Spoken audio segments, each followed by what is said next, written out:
नमस्कार साथीहरु, नामदोङ इलेक्ट्रोनिकल्स युट्युब च्यानलमा आजको भिडियोमा सिक्ने छौं कसरी बिग्रिएको एलईडी बल्ब सजिलै रिपेयर गर्ने भनेर। जुन एलईडी बल्ब काम गर्न छाडेको हुन्छ यसलाई कसरी सजिलै ठिक गर्ने भन्ने कुरा आज हामी सिक्ने छौं। यसमा चाहिने आवश्यक सामग्रीहरू मुख्यतः सोल्डिङ आइरन, सोल्डिङ वायर, यो दुईटा छ मेरोमा बिग्रिएको एलईडी बल्बहरू जुन तपाई हेर्न सक्नुहुन्छ। यहाँ लाउँदाखेरि बल्दै छैन यिनीहरू।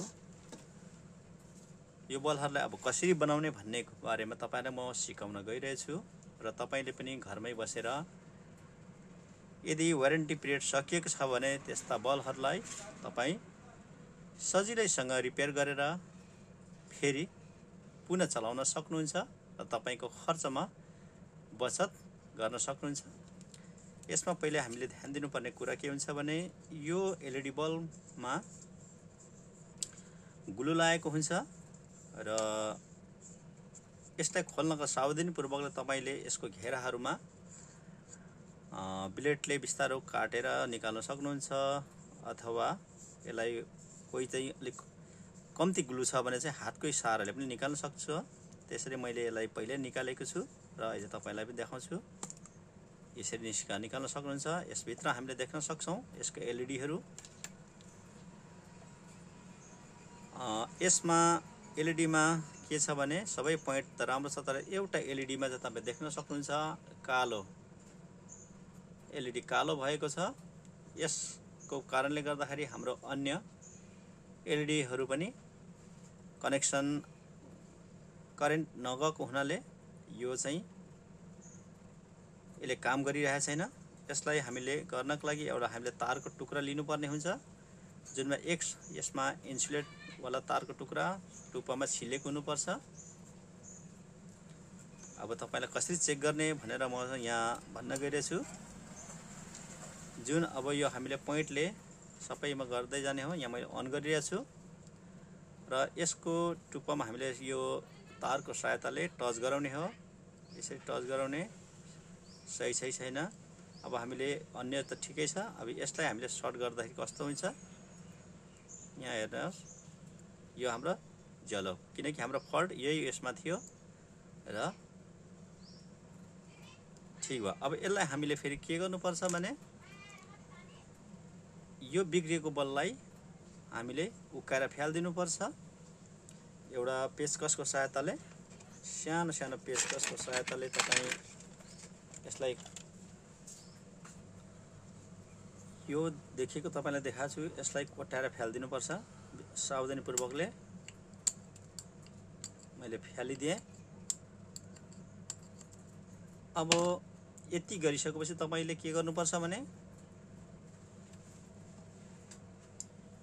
सोल्डिङ आइरनलाई तताउने हो।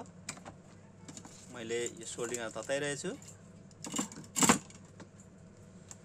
जसमा हामीले यसमा यो पोइन्टलाई हामीले सोल्डिङ आइरनको सहायताले सर्ट गर्नुपर्ने हुन्छ। सर्ट गरिदिएपछि चाहिँ यसलाई फेरि पुनः हामी जलाउन सकिन्छ। अब यो तातिँदैछ, केही छिन तपाईले पर्खिनु होला। सोल्डिङ वायर यति त तपाईहरु सबैले गर्न सक्नुहुन्छ, केही छैन। यति गरेको नै कसैले एलईडी बल्ब रिपेयर गर्छु भनेर 50 रुपैयाँसम्म लिने गर्छन्, तर तपाईको यसमा आफै गर्नुभयो भने 1 रुपैयाँको पनि लागत आउँदैन। 1 रुपैयाँमा ठिक गर्न सक्नुहुन्छ। यसमा तपाईको पैसाको बचत हुन सक्छ। अब तपाईले यो अघि कोट्याएर फ्याल्दिएको पोइन्टमा तपाईले यसमा सर्ट गरिदिनु पर्ने हुन्छ। मैले सर्ट गरिदिएको छु।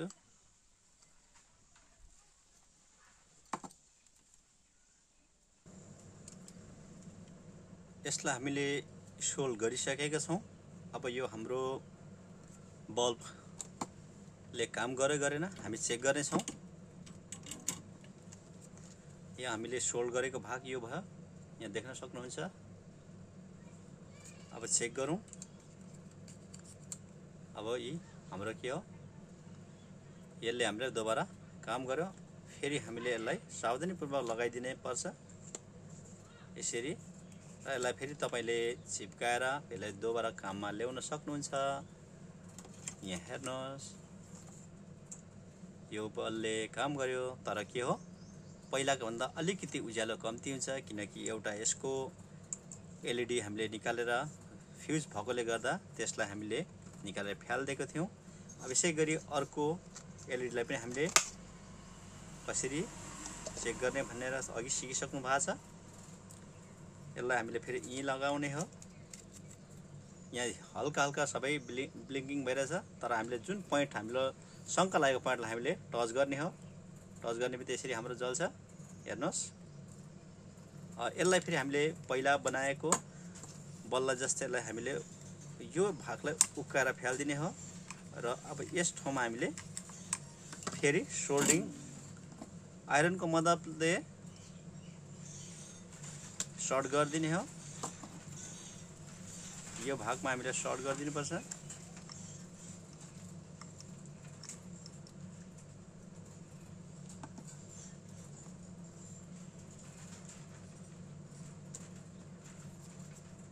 हेर्नुहोस्, मैले सर्ट गरिदिएको छु।